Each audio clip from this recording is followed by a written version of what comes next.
Welcome to another deep dive into a really fascinating topic that I think is going to resonate with a lot of you out there. And that is, of course, stress. Of course. We all experience it in different ways and to different degrees, but we got a really interesting batch of listener questions this time around, all kind of circling around this theme of stress. So I'm really excited to dive into these and see what we discover. Me too. So kicking things off, one of the questions that came in, and this I think is something that we hear a lot about, but maybe don't fully understand the implications of. What exactly does chronic stress, like what does it do to us, to our bodies and our minds? Yeah, so I mean, you hear all the time, like stress is bad for you, which of course, like it can be, but it's there's a lot more nuance to it. Right. So when we're talking about chronic stress, we're talking about this kind of like low level but constant feeling of pressure, right? It's like this kind of thing that just never quite goes away. And the thing is that people kind of talk about it as if it's all in your head, but the science is actually really clear on this, which is that it can have a real impact on your physical body too. Yeah.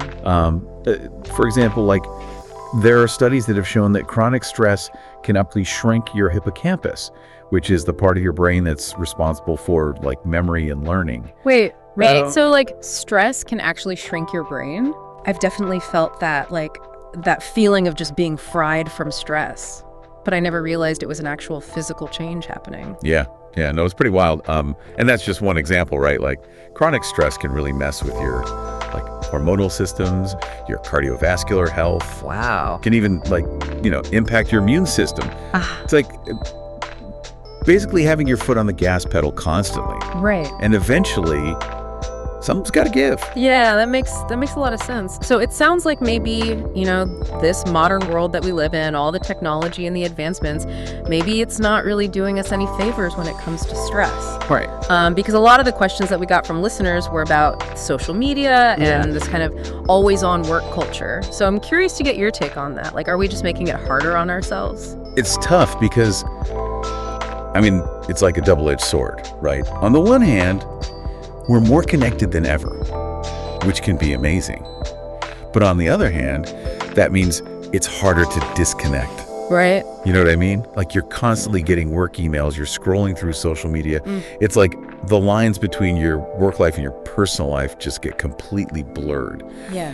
And so it's no wonder that people are feeling more stressed than ever, right? Definitely. Now, on that note about like finding that off switch, a lot of the questions we got were also about stress management techniques. Right. Like what actually helps? I mean, that's the $1 million question, right? And the thing is, there's no one size fits all answer because stress management is really personal. Sure. What works for one person might not work for another. Right. But there are definitely some things that we see consistently that seem to be helpful for a lot of people. Okay. For example, like exercise. Yeah. Right? There's tons of research to show that just 30 minutes of like even moderate intensity exercise can make a huge difference in terms of reducing your cortisol levels, which is that stress hormone. Yeah, totally. When I'm feeling super overwhelmed, honestly, like going for a run is the best thing for me. Exactly. It doesn't even have to be running, right? It could be dancing, it could be swimming, it could even just be like a brisk walk in nature. Yeah. I think the important thing is just finding something active that you enjoy and that you can stick with. Yeah, consistency is key. Exactly. And then, of course, there are things like mindfulness practices, meditation. These are becoming increasingly popular. And for good reason. They can be incredibly powerful tools for managing stress, for building resilience. Definitely.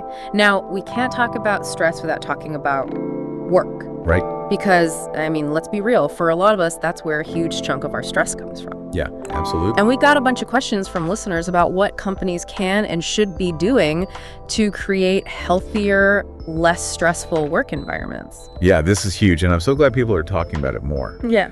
Because it's not really fair to put all the responsibility on individuals, right? When the workplace itself is often contributing to the problem. So some of the things that we talk about a lot are like flexible work arrangements, being able to work from home, having more control over your schedule, also just access to mental health resources, like having those be readily available and not stigmatized. Right. And then also just more broadly, creating a culture that promotes work-life balance. Yes, 100%. Where it's not just talk, but it's actually encouraged for people to take breaks, to use their vacation time. Yeah, it's about creating that culture where people actually feel like they can prioritize their well-being without being penalized for it. Exactly. Okay, another really interesting question that came up that I wanted to get your take on. Do men and women experience stress differently? That's a great question. And the short answer is, it's complicated.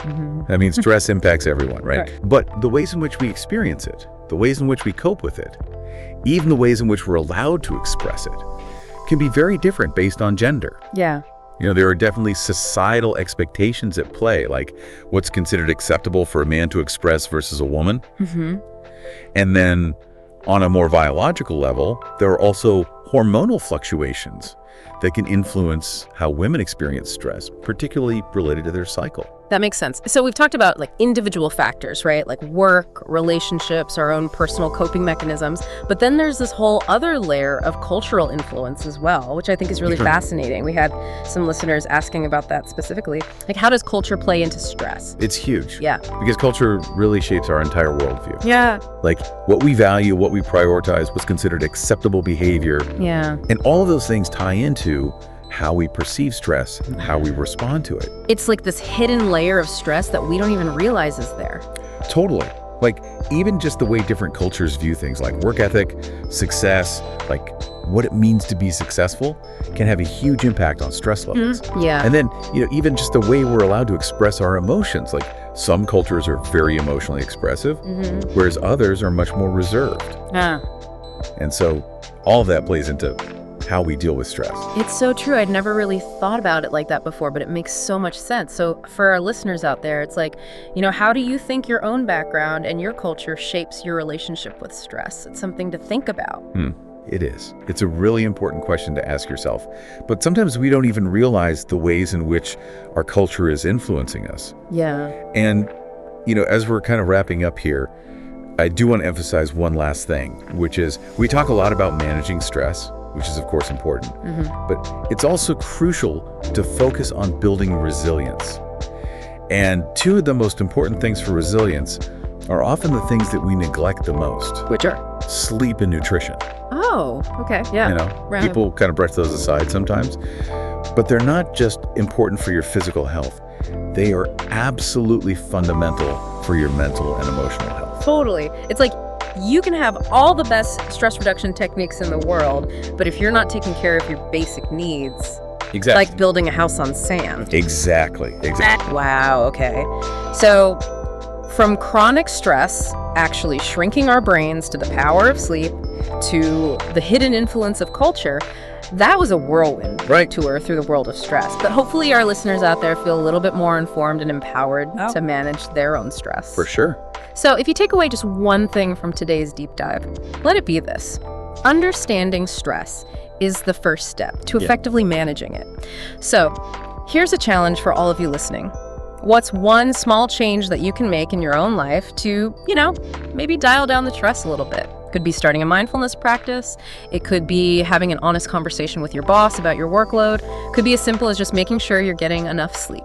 Think about it. And until next time, happy diving. Happy diving. And don't forget to check out our other deep dives on, well, lots of other cool topics.